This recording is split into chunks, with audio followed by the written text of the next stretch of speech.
আসসালামু আলাইকুম ভিউয়ার্স, আশা করছি সকলেই ভালো আছেন। ভিউয়ার্স, আপনাদের ভিতরে অনেকেই আমার কাছে জানতে চেয়েছিলেন যে কিভাবে জাতীয় পরিচয়পত্র ছাড়া ই পাসপোর্টের জন্য আবেদন করা যায় বা কিভাবে জাতীয় পরিচয়পত্র ছাড়া ই পাসপোর্ট করা যায়। বর্তমানে আপনারা সকলেই জানেন যে যাদের এনআইডি কার্ডের বয়স হয়েছে, তার মানে 18+, তাদের প্রত্যেকেরই কিন্তু বাধ্যতামূলকভাবে এনআইডি কার্ড সাবমিট করতে হবে যদি আপনি ই পাসপোর্ট করতে চান।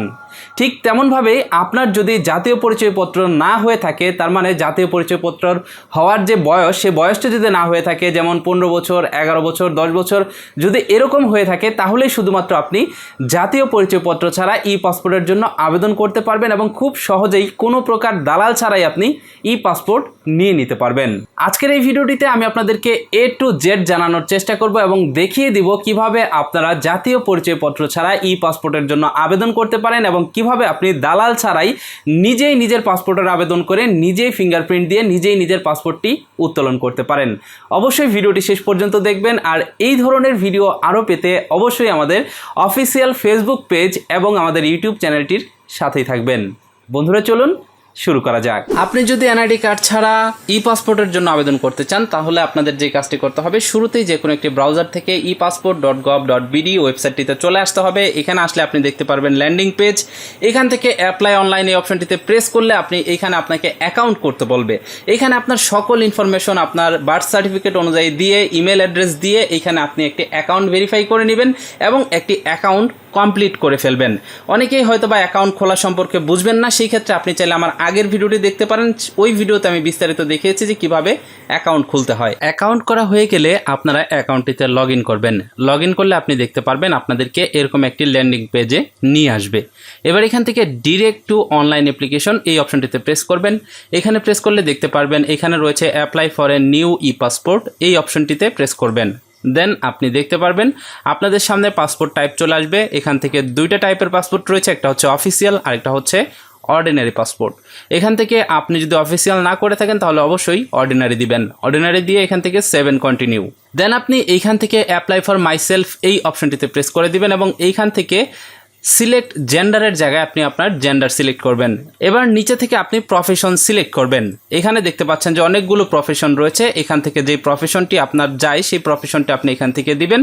মনে রাখবেন এইখানে আপনি যে প্রফেশন সিলেক্ট করবেন সেই প্রফেশনের এগেইনস্টে কিন্তু আপনাকে ডকুমেন্ট সাবমিট করতে হবে, তাছাড়া কিন্তু আপনার অ্যাপ্লিকেশনটি গ্রহণ করা হবে না। যদি আপনি বেকার থাকেন এবং যদি এখনও পর্যন্ত অনেকেই আছে যে 4-5 বছর বয়স বা এখনও পর্যন্ত সেই বাচ্চা এখনও পর্যন্ত স্কুলে ভর্তি হয় নাই, তাদের ক্ষেত্রে কিন্তু এখান থেকে আদার্স অপশনটি সিলেক্ট করতে হবে। আরেকটি বিষয় আপনাদেরকে ক্লিয়ার করে নিই, যদি আপনার বয়স 18 বছরের উপরে হয় তাহলে কিন্তু অবশ্যই আপনাকে এনআইডি কার্ডের নাম্বার এখানে দিতে হবে। আর যদি আপনার বয়স 18 বছরের নিচে হয় তাহলে আপনি জন্ম সনদ দিয়ে এখানে আবেদন করতে পারবেন। সেই ক্ষেত্রে আপনার জন্ম সনদের ইংলিশ ভার্সনটি কিন্তু অবশ্যই লাগবে এবং জন্ম সনদের ইংলিশ ভার্সন যেরকম থাকবে ঠিক সেরকম পাসপোর্টই কিন্তু আপনি করতে পারবেন। যদি আপনার স্কুল সার্টিফিকেট থাকে তাহলে সেটা অবশ্যই যেন জন্ম সনদের সাথে মিল থাকে। আপনার স্কুল সার্টিফিকেট অথবা জন্ম সনদের সাথে যদি মিল না থাকে সেই ক্ষেত্রে কিন্তু আপনি পাসপোর্ট পাবেন না। আমি শুধুমাত্র এই ভিডিওটিতে আপনাদেরকে দেখাচ্ছি যে এনআইডি কার্ড ছাড়া যাদের বয়স কম তারা কিভাবে আবেদন করবেন। এখান থেকে এবার সিলেক্ট রিলিজিয়নের জায়গায় আপনি এখান থেকে আপনার ধর্মটি সিলেক্ট করে দিবেন। তারপর এখানে ফোন নাম্বার দিবেন, এটা অপশনাল, আপনি চাইলে দিতে পারেন, না চাইলে নাও দিতে পারেন। এখান থেকে বার্থ ডাটার থেকে আপনি এখান থেকে কান্ট্রি অফ বার্থ, তার মানে আপনি যে দেশে জন্মগ্রহণ করেছেন সেটা এখানে সিলেক্ট করবেন। তারপর নিচে থেকে আপনার জন্ম জেলা, মানে যে জেলায় আপনার জন্ম হয়েছে সেটা এখানে সিলেক্ট করবেন। দেন এইখানে আপনার জন্ম তারিখটি দিয়ে দিবেন। এইখানে যেন জন্ম তারিখ হুবাহু আপনার জন্ম সনদ অনুযায়ী থাকে। আপনার জন্ম সনদের সাথে মিল না থাকলে পরে কিন্তু আপনাকে এখান থেকে পাসপোর্ট দেওয়া হবে না, ই পাসপোর্ট আপনি করতে পারবেন না। তো এবার দেখুন এখান থেকে রয়েছে সিটিজেনশিপ ইনফরমেশন, এখান থেকে আপনি বাই বার্থ সিলেক্ট করে দিবেন। এবার এখানে আপনার প্রেজেন্ট অ্যাড্রেস, পার্মানেন্ট অ্যাড্রেস দিতে বলবে। এইখানে আপনি আপনার প্রেজেন্ট অ্যাড্রেস এবং পার্মানেন্ট অ্যাড্রেস দিয়ে দিবেন। একটা বিষয় আপনারা অনেকেই মনে করে থাকেন যে এখানে প্রেজেন্ট অ্যাড্রেস একটা, পার্মানেন্ট অ্যাড্রেস আর একটা, অনেকেই দুইটা অ্যাড্রেস দেন। এই ক্ষেত্রে কিন্তু আপনার সমস্যা হবে। সেটা হলো অনেকে আছেন যে এলাকার বাইরে থাকেন, পার্মানেন্ট অ্যাড্রেসে থাকেন না, কারেন্ট অ্যাড্রেস দিয়ে দেন। সেই ক্ষেত্রে কিন্তু আপনার যদি এখানে অ্যাড্রেস দুটো থাকে তাহলে ভেরিফিকেশনও কিন্তু দুইটা হবে। সেই ক্ষেত্রে আমার যেটা মনে হয় যে আপনার যে পার্মানেন্ট অ্যাড্রেস, শুধুমাত্র সেই পার্মানেন্ট অ্যাড্রেস দিয়েই আবেদন করা উচিত, তাহলে আপনার ঝামেলা কমে যাবে। এবার এখানে দেখতে পাচ্ছেন নিচে আরেকটি বক্স রয়েছে প্রেজেন্ট অ্যাড্রেসের। যদি আপনার প্রেজেন্ট পার্মানেন্ট অ্যাড্রেস এক থাকে তাহলে আপনি এখান থেকে এই অপশনটিতে সিলেক্ট করে দেবেন, তাহলেই দুইটা একই হয়ে যাবে, এখানে নতুন করে টাইপ করতে হবে না। তো আমি এখানে আমার প্রেজেন্ট অ্যাড্রেস পার্মানেন্ট অ্যাড্রেস দিয়ে দিয়েছি, এখন সেভ এন্ড কন্টিনিউ। এবার এখান থেকে সিলেক্ট করতে হবে যে আপনার আগের কোনো পাসপোর্ট আছে কিনা। যদি নতুন পাসপোর্ট করে থাকেন তাহলে এখান থেকে এই অপশনটি সিলেক্ট করবেন।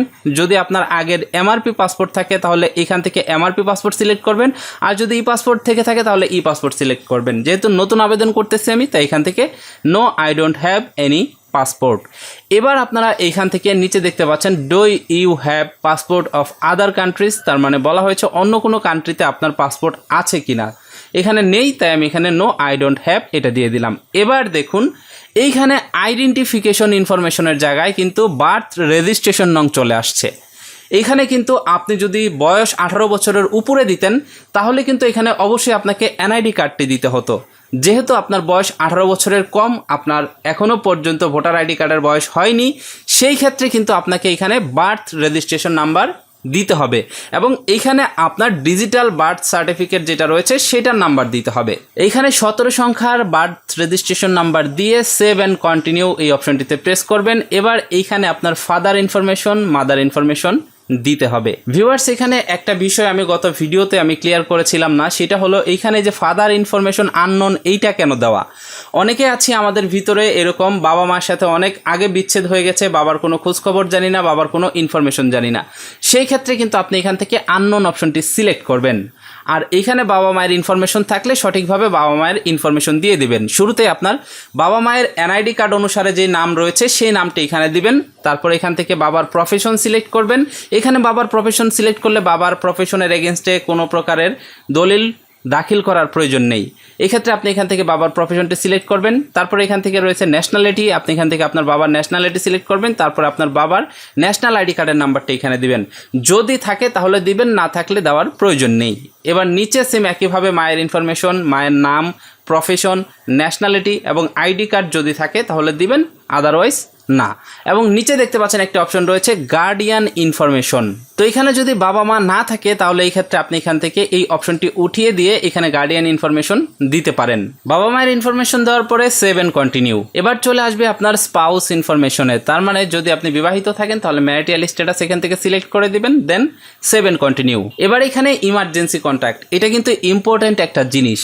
ইমার্জেন্সি কন্ট্যাক্ট বলতে আপনি যখন অ্যাকাউন্ট করেছেন তখন যে নাম্বারটি দিয়েছেন সেই নাম্বারটি ছাড়াও এখানে আরেকটি পার্সনের নাম্বার দিয়ে দিবেন, যেই নাম্বারে তারা যোগাযোগ করবে যদি আপনার নাম্বারটি বন্ধ থাকে। তার মানে পুলিশ ভেরিফিকেশনে যদি যায় অথবা পাসপোর্ট অফিস থেকে যদি যোগাযোগ করতে চায় তাহলে আপনার নাম্বার বন্ধ থাকলে কোন নাম্বারে যোগাযোগ করবে সেটা আপনি এখান থেকে সিলেক্ট করবেন।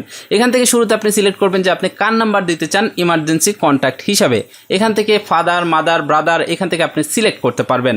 এরপর এইখানে নিচে দেখতে পাচ্ছেন অ্যাড্রেস রয়েছে, তো আপনি এখান থেকে তার অ্যাড্রেসটি দিয়ে দিবেন, এখানে তার নাম দিয়ে দিবেন এনআইডি কার্ড অনুসারে। তারপরে এইখানে তার অ্যাড্রেস দিবেন, অ্যাড্রেস দেওয়ার পরে আপনি এখানে তার ইমেল অ্যাড্রেস এটা থাকলে দিবেন, না থাকলে দিবেন না। তারপরে এখানে তার ফোন নাম্বারটি দিয়ে আপনি এখান থেকে সেভ এন্ড কন্টিনিউ অপশনে প্রেস করে দিবেন। অ্যান্ড তারপরে আপনি দেখতে পারবেন এইখানে আপনার পাসপোর্টের অপশন চলে আসবে।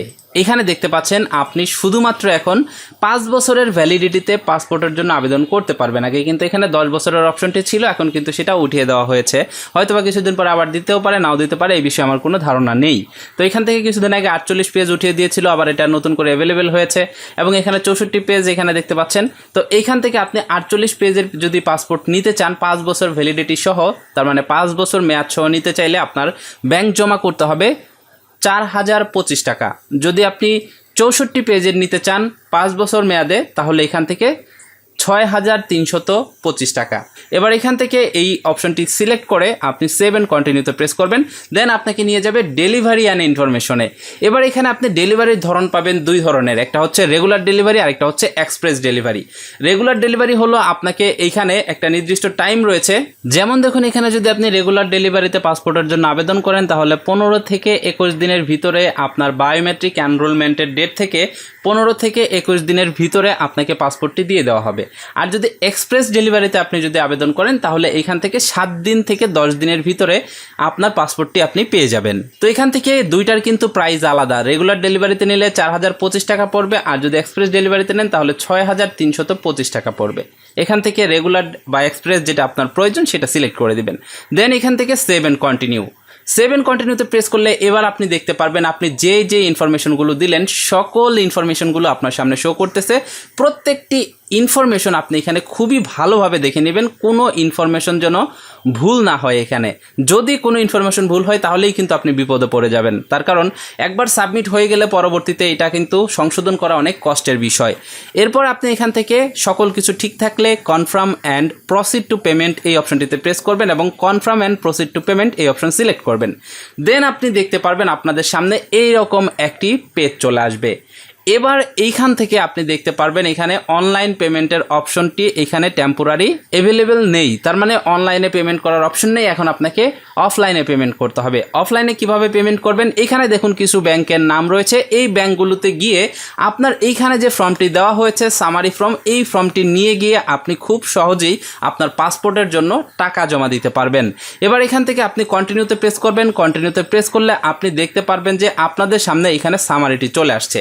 এবার আপনি এখান থেকে প্রিন্ট সামারিতে প্রেস করবেন। প্রিন্ট সামারিতে প্রেস করে এই পেজটিকে প্রিন্ট করে নেবেন এবং এখান থেকে download application form for printing এই অপশনটিতে প্রেস করে আপনি অ্যাপ্লিকেশন ফর্মটিকেও ডাউনলোড করে নেবেন। এবার অ্যাপ্লিকেশন ফর্ম এবং প্রিন্ট সামারি নিয়ে আপনি চলে যাবেন ব্যাংকে। ব্যাংকে যাওয়ার পরে আপনি সেখানে টাকা জমা দিবেন। টাকা জমা দেওয়ার স্লিপ সহ আপনার যে প্রয়োজনীয় ডকুমেন্ট, যেমন আপনার বার্থ সার্টিফিকেট, স্কুল সার্টিফিকেট যদি থাকে, বাবা মায়ের NID যদি থাকে, এইগুলো নিয়ে আপনি চলে যাবেন সরাসরি আপনার রিজিওনাল পাসপোর্ট অফিসে। সেইখানে গিয়ে আপনি সর্বপ্রথম আপনার এইখানকার যে আবেদন ফর্ম রয়েছে সেই আবেদন ফর্মটা আপনি নিজে গিয়ে জমা দিবেন। তারপরে আপনি সিরিয়াল বাই ফিঙ্গারপ্রিন্ট দিবেন। ফিঙ্গারপ্রিন্ট দিয়ে দিলে কিন্তু পরবর্তীতে আপনার পাসপোর্টটি আপনি খুব সহজেই পেয়ে যাবেন। অনেকেই আপনারা কমপ্লেন করতেছেন ইদানিং যে পাসপোর্ট অফিসে গেলে আবেদন জমা নেয় না। আসলে এটা কেন আপনারা বলতেছেন আমি নিজেও জানি না, কেননা আমি নিজে আমার পাসপোর্টটি নিজেই করেছি এবং আশেপাশে আমার যারা ভাই ব্রাদার পাসপোর্ট করেছে তারাও তাদের পাসপোর্টগুলো নিজেই করেছে, তাদের কোনো জমা দিতে অসুবিধা হয়নি। কিন্তু আপনারা অনেকেই কমেন্ট করতেছেন যে ভাই আমার অ্যাপ্লিকেশনটি জমা নিতেছে না, তারা দালালের কথা বলতেছে বা এরকম কিছু একটা আপনারা বলতে চাচ্ছেন। কিন্তু মূলত যদি আপনার সকল ডকুমেন্ট ঠিক থাকে, আবেদন যদি ঠিকঠাক মতো করেন, তাহলে আমার মনে হয় যে 100% তারা আপনার অ্যাপ্লিকেশনটি গ্রহণ করবে। ভিউয়ার্স, এটাই ছিল আজকের ভিডিও।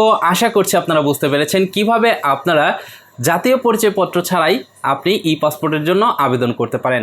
আপনারা যদি এই ভিডিওটি ফলো করে আবেদন করেন তাহলে কিন্তু কোনো প্রকার দালালের ঝামেলা ছাড়াই আপনি নিজেই নিজের পাসপোর্টের জন্য আবেদন করতে পারবেন এবং নিজেই ফিঙ্গারপ্রিন্ট দিয়ে নিজের পাসপোর্টটি সংগ্রহ করতে পারবেন। ভিডিওটি যদি ভালো লেগে থাকে অবশ্যই ভিডিওটিতে একটি লাইক দিয়ে দিবেন। যারা এই মুহূর্তে ভিডিওটি ফেসবুক পেজে দেখতেছেন তাদের কাছে রিকোয়েস্ট থাকবে অবশ্যই এই ভিডিওটি আপনার টাইমলাইনে শেয়ার করবেন। ভালো থাকুন, সুস্থ থাকুন, দেখা হচ্ছে পরবর্তী ভিডিওতে। আল্লাহ হাফেজ।